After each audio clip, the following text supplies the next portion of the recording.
नमस्कार सभी को, आप सभी का स्वागत है। तो जैसा कि आप सभी जानते हैं 10th क्लास इलेक्ट्रिसिटी चैप्टर में आपके न्यूमेरिकल्स चल रहे हैं और आज 37 न्यूमेरिकल हम करेंगे।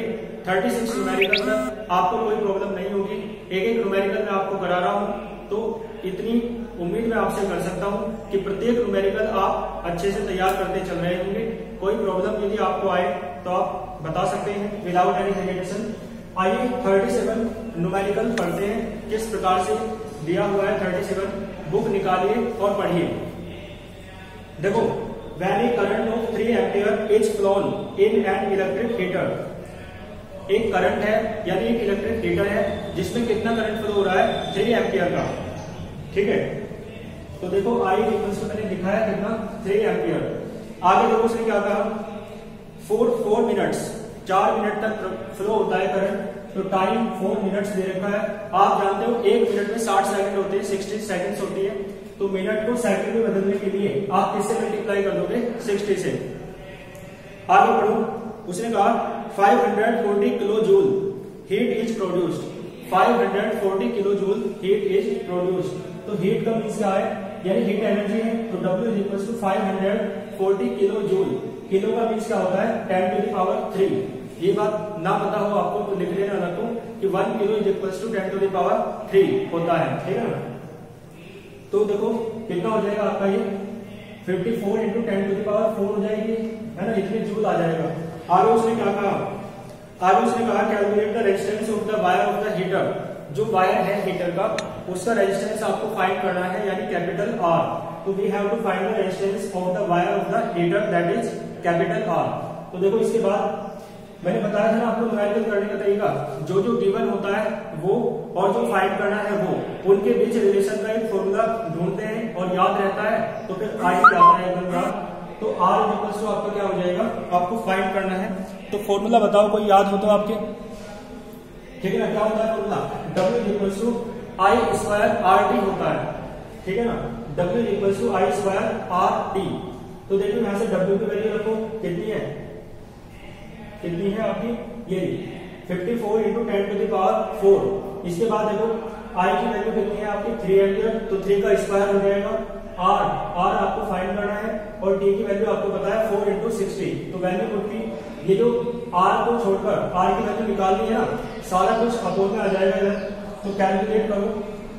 ठीक है, 9 6 का कितना हो जाएगा 54 और 6 10 का हो जाएगा 60। ठीक है, तो 1/4 बचेगा, 0.5 आएगा डिवाइड करके, और 10 टू द पावर कितनी बचेगी 3। तो मल्टीप्लाई करोगे तो कितना आ जाएगा 250 ओम आ जाएगा।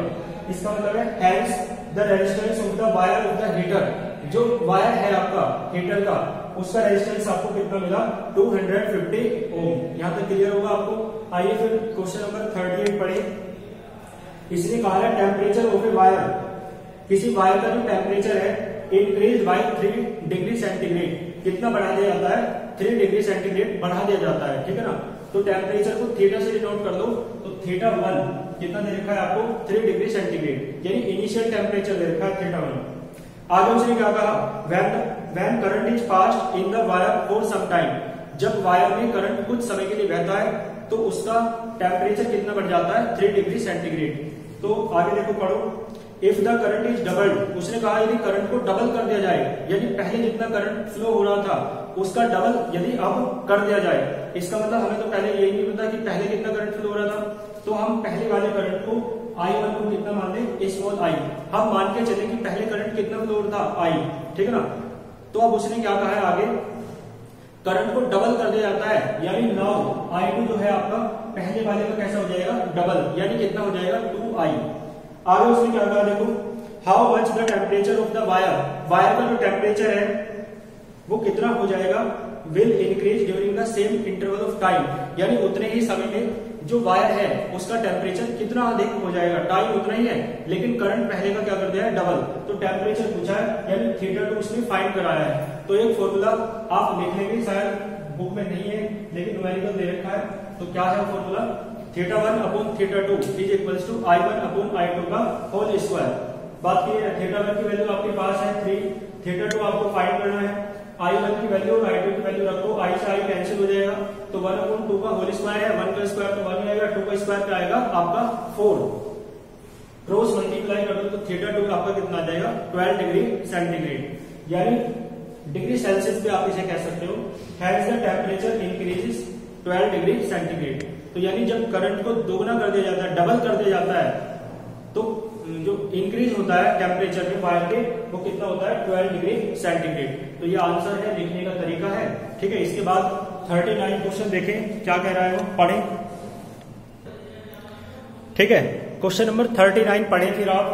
तो क्वेश्चन नंबर 39 जो है देखें, ऑन पासिंग करंट 3.0 एम्पियर, तो करंट दे रखा है, तो आई इक्वल्स टू लिख दिया है 3 एम्पियर यानी 3.0 एम्पियर, बात एक ही है। आगे देखो 5 मिनट्स तक, यानी टाइम दे रखा है t इक्वल्स टू 5 मिनट्स, तो मिनट को सेकंड में मतलब किससे मल्टीप्लाई करेंगे 60 से, ठीक है। आगे देखो इन ए हीटर 60 किलो कैलोरीज, ठीक है ना, हीट इज प्रोड्यूस्ड, हीट दे रखी है, कैलोरी में हीट देते हैं तो हीट को H से डिनोट करते हैं, और जूल में देते हैं तो W से डिनोट कर देते हैं।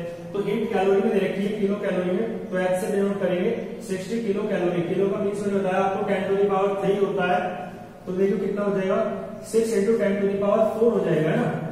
आगे बढ़ो, हाउ मच, देखो ध्यान सुनो मेरी बात, कैलकुलेट रेजिस्टेंस, एक तो रेजिस्टेंस कैपिटल R आपको फाइंड करना है, and potential difference of heater wire, और पोटेंशियल डिफरेंस इस हीटर के वायर का आपको फाइंड करना है, यानी रेजिस्टेंस और पोटेंशियल डिफरेंस। तो देखो H, I, T और R, इनमें रिलेशन का एक फॉर्मूला है, क्या है वो, H equals to I² RT/4.2। तो आप देखो H की वैल्यू रखी आपने, I की वैल्यू रखी, R आपको फाइंड करना है, T की वैल्यू रखी, और 4.2 आपका एज इट इज है, बिल्कुल ऐसा कैसे ही।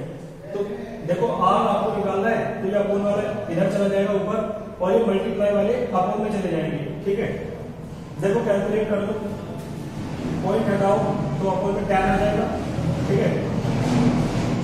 6 से डिवाइड करो, 6 × 10 60 हो जाएगा, और 6 × 7 कितना हो जाएगा 42, ठीक है ना। आगे देखो फिर आपने क्या कर रखा है, इसे डिवाइड कर रखा है 3 से, 3 × 2 = 6 और 3 × 3 = 9, 3 × 2 = 6 और 3 × 3 = 9। आगे देखो आप, ये हो जाएगा 4, ये तो 10⁻⁴ है बल्कि, तो 7 × 2 = 14 हो जाएगा, और 5 × 3 = 15 हो जाएगा। 10⁻⁴ ऊपर है और यहाँ 2 नीचे है, तो 2 पावर बचेगी सिर्फ ऊपर, इज इक्वल्स टू R।